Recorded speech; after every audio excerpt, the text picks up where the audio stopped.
In today's video, I'm going to teach you how to make a Microsoft Teams call. First things first, let's dive into how we can utilize Microsoft Teams for calling. Whether it's for work, school, or just staying connected with friends and family, Microsoft Teams offers a convenient way to do just that. We begin by navigating to the Microsoft Teams website. Once there, you'll spot the Sign In button. Go ahead and click that. You'll need to sign in with your Microsoft account. If you don't already have one, you may want to take a moment to create it.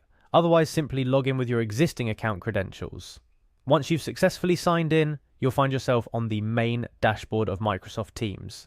This is essentially your command center where you can access all the features Teams has to offer. For our purpose today, which is making a call, you'll want to head over to the chat section. This can usually be found on the left-hand side menu or at the top navigation bar, depending on your screen size and device. In the chat section, you'll see a list of your recent conversations. It's here that you can continue past discussions or start new ones. Find the chat you wish to engage with. If you're looking to call someone specific and you haven't yet chatted with them on Teams, you might need to initiate a new chat by clicking on the new chat icon and entering their name or email address.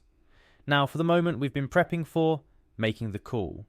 Within your selected chat, you'll notice several icons at the top or bottom of the screen. This varies by device. Look for the icon that resembles a telephone. This is the audio call icon. Clicking on this icon initiates an audio call to the person or group you're chatting with. And just like that, you're on your way to making voice calls using Microsoft Teams. Remember, Teams isn't just limited to audio calls. You can also make video calls, share your screen during calls, and even use live captions for better accessibility. A couple of quick tips before we wrap up. Ensure you have a stable internet connection before making or receiving calls on Teams to avoid any interruptions. Also, using headphones with a built-in microphone can significantly improve audio quality for both parties.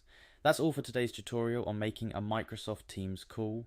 Whether you're collaborating with colleagues or checking in with loved ones, Microsoft Teams offers a seamless way to stay connected. Happy calling,